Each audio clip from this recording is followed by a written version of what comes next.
In the summer of 2005, a group of my constituents, a number of Asian women, went to work at the airport in the normal way, and they turned up for work. They were herded into a shed.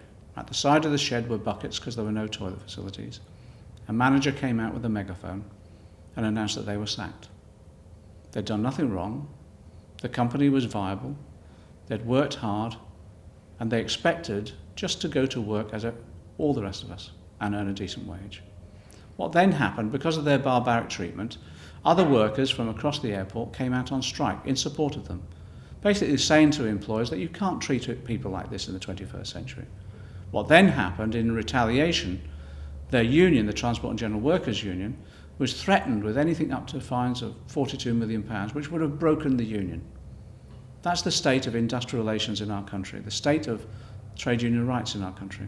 100 years ago, in 1906, trade union rights were established by Parliament so that people could withdraw their labour and go on strike if they felt aggrieved, and others could go out in sympathetic action as well if they were associated in a local company.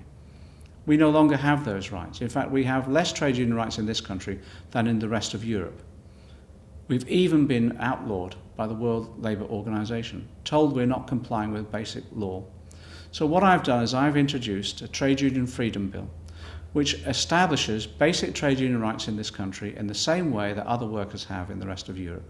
It enables people to go on strike if they have a grievance. It also enables other workers in companies that are related to that company to come out in solidarity action. It also establishes the basic civil liberties of someone at work and how they should be treated properly by their employer. It's not a revolutionary measure. In fact, it doesn't even bring us up to some of the standards in some European countries. But I think there's majority support in the population for it.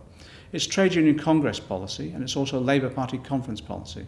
So I want people, Labour MPs in particular, to campaign now for the Trade Union Freedom Bill, and in that way establish some basic civil liberties in the workplace in our country.